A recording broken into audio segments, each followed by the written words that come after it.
What's up, everybody? Welcome back to Redonkulous Gaming, and this is going to be the final video that I do on the Guardian Druid in beta. In terms of beta testing, we'll be sure to check out other tank classes as well, but I wanted to just put the capstone on this series of videos by going ahead and doing a quick rank and file of the Covenant class abilities for Guardian, and very specifically the role of Guardian Druid. I am not evaluating the Druid class as a whole, just the primary role of tanking. And how I'm going to go about stacking these covenants against each other is I'm going to take a look at it from a very spec-specific orientation. Again, I'm a bear. I'm going to be a bear in just about all the content that I'm doing. Therefore, I'm choosing this covenant because of that. Number 2. I'm going to pick this based on what we know today and what we'll likely know heading into the early stages of the X-Pack.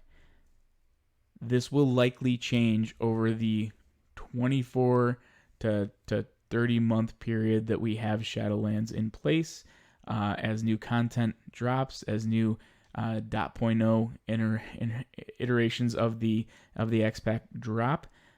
These covenants are going to see drastic changes, and their abilities are going to as well. So this is something that is likely not going to age well, but it is the information that most of us are going to have as we go into Shadowlands. So you can use this video as just a good guide and a good frame of reference to just be able to pick which ability you think is best for you. And if you don't care so much about the ability, then don't worry about it. Just pick the covenant that you like aesthetically. Number 3. I feel as though in order to pick a covenant and to pick a covenant ability, it needs to enable me to do more than one type of content. So if I'm a Guardian Druid and I'm in bear form 90% of my playtime, I'm likely going to be running dungeons and I'm likely going to be running raid. If I don't feel as though the covenant ability is giving me what I need to perform well in those two settings, then it is likely not an ability I'm going to pick. So an ability would suffer if it does not give me everything that I need to do those two types of content specifically. You can throw Torghast in there too. Number 4. I'm excluding conduits, and I'm doing that on purpose. And the reason why is that Blizzard came out with a pretty forward statement stating that they are going to work with the community to balance the covenant abilities. I don't think that they are going to have enough time to actually balance the abilities. I think they're going to have to tweak the overall conduit system. They're going to have to tweak the powers within the conduit systems, and I think that's how they're ultimately going to be able to address these abilities. So we're going to go ahead and jump into it, and I'm going to go from really what I feel like is the number 4 covenant all the way up to the top one available if you are going to primarily tank in Shadowlands early content. So let's go ahead and get into it. At number 4, we have Venthyr. So Venthyr is the number 4 covenant that I have on my list, and a couple of reasons for that. If you look at Ravenous Frenzy and you read the tooltip on Ravenous Frenzy, it essentially reads as a damage cooldown. And it is something that is ultimately going to help you with your damage overall, and something that likely will scale more and it'll scale better with gear.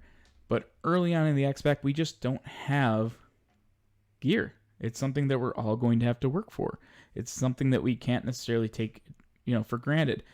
Tanks also are not going to be damaging the way that they are currently in retail. We are not going to have crazy corruptions that allow us to threat simply by doing damage, and our healers, quite frankly, need us to mitigate a little bit more, especially early on in an X-Pack. But Shadowlands feels a little bit different. It feels like you actively need to push your mitigation buttons more so than anything. I rarely find myself available with the ability to press Maul, simply because I have to Iron Fur so frequently and I don't get enough rage up to get a Maulin in between, getting 2 stacks of iron for her up to help mitigate. And that's just to, early leveling dungeons for the most part. That's where I did most of my testing, because again, I did this without conduits. So something to keep in mind. I wish Venthyr felt a little bit better. It'd be pretty cool to be a vampire bear, but I'm just not sure that overall that would work out. Now, if you do decide to go Venthyr, my initial thought, and after some testing, I do feel pretty confident in my choice. I felt like Legacy of the Sleeper was a good legendary effect to chase first. And here's why. If you're going Venthyr, you're getting the extra damage that you need in dungeon or raid setting. Legacy of the Sleeper will reduce the cooldown of your Berserk, so it'll actually stack pretty darn well with Ravenous Frenzy. And then it will also grant your Berserk a 15% leech and allow you to actually do a little bit of self-healing in that capacity, while also granting you immunity to any effects or loss of control or polymorph or anything like that. Granted, you already have polymorph immunity as a bear, but just something to keep in mind. So the fact that you are ultimately going with Venthyr, it means that you're likely looking at maybe higher end mythics where you absolutely need to be able to do damage, and you're just going to rely on the toolkit that you have in place to mitigate. And that's perfectly fine. Again, the conduit system will help to give you a little bit extra mitigation as well. But that's, to me, is likely the best pairing there. So that leads us to our number 3 covenant. And at number 3, I have the Necrolords. Necrolords coming in at number 3. So let's talk about this one a little bit. I surprised myself here because I'm a big Necrolords fan, and I honestly did not think that Necrolords would be so low on my list. But a couple of reasons why, and I have to use my own criteria against myself here. And I'll just pull it back up again. Specifically zooming in on number 3 for Necrolords, right? More than one type of content. Fleshcraft is great. Fleshcraft, especially on a bear, feels even better than most of the other tanks right now. At a minimum, you're getting 20% of your maximum health in the form of a shield. At a maximum, if you're channeling near a stronger enemy or a dungeon boss that recently died, you're going to get 50% shield heading into the next pack or the next boss or whatever the next pull is that you do. It feels too nichey for dungeons.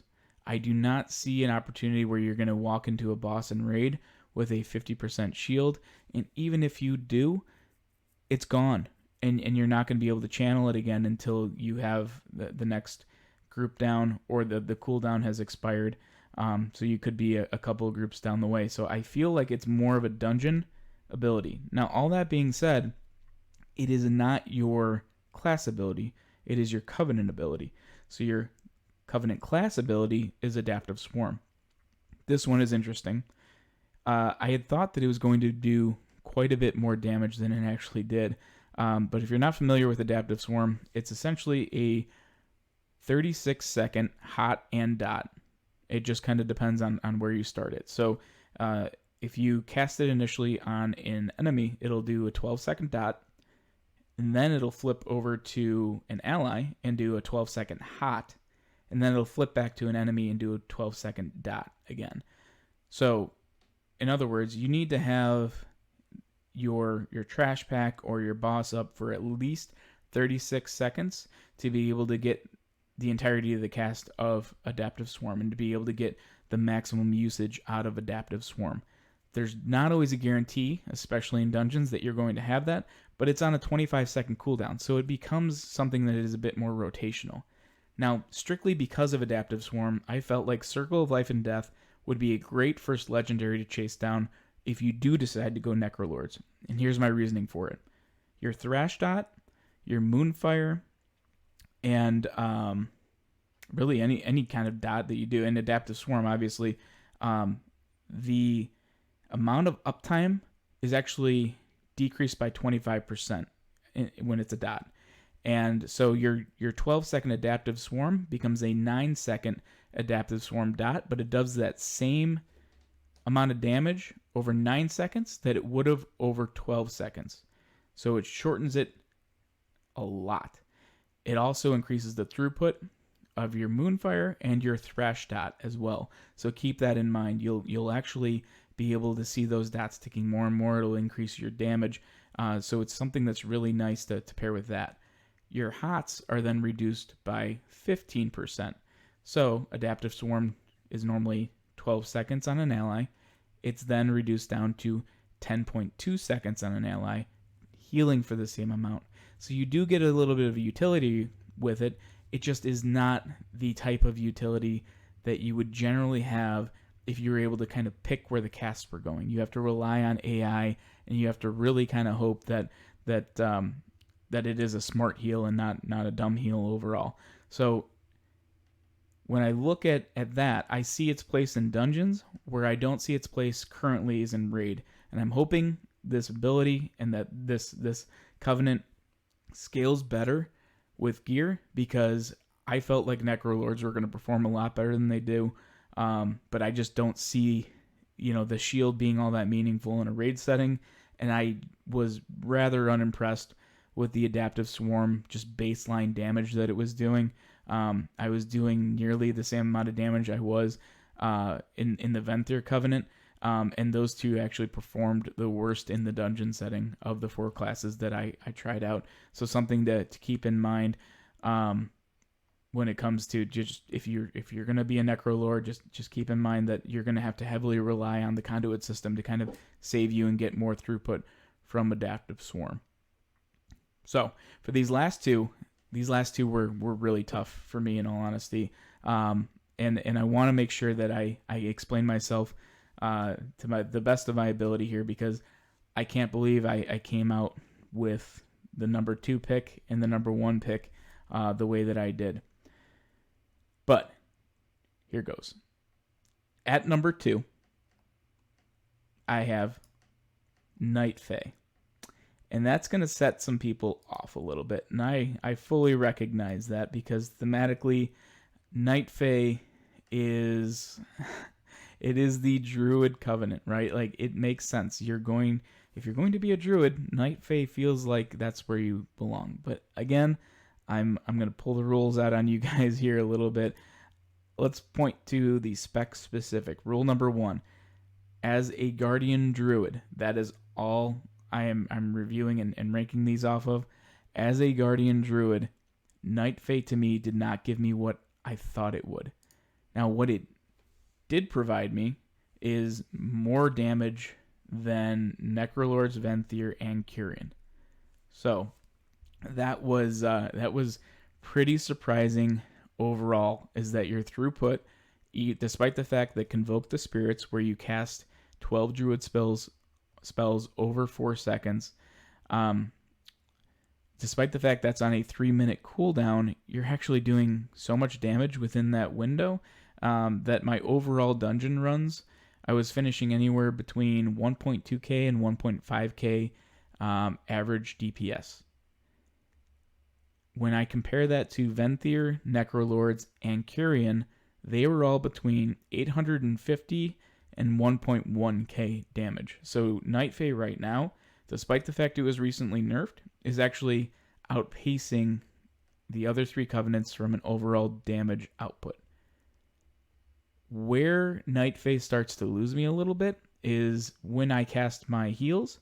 I don't pick necessarily who they're being cast on, and I don't necessarily see the overall healing that I'm doing once every 3 minutes or so to be enough to offset the fact that I'm not mitigating or doing anything that's more tanky to help me live. I don't have any control over that.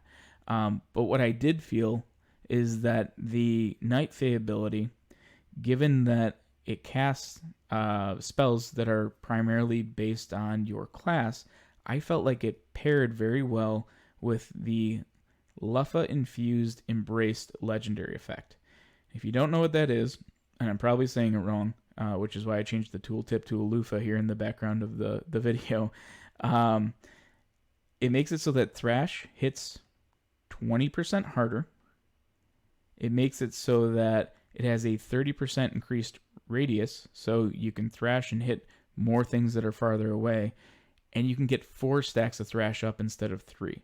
And that 4th stack amounts to an extra dot and that additional range, and all that turns into extra threat. So when you hit Convoke the Spirits, if you get 1 to 3 thrashes of those 12 spells, you potentially have a full pack that is fully thrashed up and already at 3 stacks, and it really helps with initial aggro. Now, again, pulling out the old grading scale here, more than one type of content. It felt crazy strong in dungeons. It really did. But the more I thought about it, the more I felt like I needed a little bit more control in the raid scene. I needed to know where ultimately those hots were going. I needed to know exactly what benefit I was giving to the rest of the raid when I hit that button. And as of right now, I don't see it being tremendously beneficial given the fact that it's on a longer cooldown. If they cut that thing in half, the Night Fae is going to jump up to the top of the list. But on a 3-minute cooldown, it's a little too much right now. And again, all this is subject to change, and it's also excluding conduits. So baseline ability, Night Fae will finish at number 2 for me for the Guardian Druid. And that means that number 1, quite surprisingly, is the Kyrian. And here's why. And let me go ahead and I'll get this stuff out of the way. So, number 1, Kyrian. Caught me by surprise, and they have caught some of you by surprise. But I had really thought that Summon Steward was kind of a garbage Covenant ability. And after playing around with it, and after using it in some of the dungeons, and just having that little extra bit of healing, that little extra bit of utility, just from the, an extra potion I can chug every once in a while, it felt really good to have that available. So if you're not familiar, you call this Steward. He comes, once every 5 minutes if you deplete all your potions, and it restores 20% of your health as a baseline, and then you can use it to remove all curse, disease, poisons, and bleed effects. So it's something that actually brought a lot of flexibility, a lot of utility alone. And that's not even getting into the class ability, which is Kindred Spirits, right? So Kindred Spirits, you really have one of 2 options. As a tank, you can cast it on yourself, and you can get Lone Protection. We'll talk about that in a minute. Or you can cast it on a member of your party. And again, as a tank, I'm likely going to cast that in a dungeon or in a raid, probably on my healer. And once every minute, I can push a button that redirects 40% of whatever damage on the healer or the DPS target, whoever my target is, 40% of the damage done to them is going to be redirected to myself, unless I'm under 20% health myself. So, a nice utility, on demand, short cooldown, 1 minute. But the thing that really got me was Lone Protection, casted on myself, gave me a 10% additional mitigation buff once every minute. Small on its own. Absolutely. Small on its own. But when paired with Barkskin, it got to be pretty strong. Now, Barkskin has a 35% mitigation on a 1 minute cooldown. So those two together add up to 45% mitigation once every minute, and now we're talking. But then we throw in the legendary item effect. And the legendary item effect that I chose is Natural Order's Will.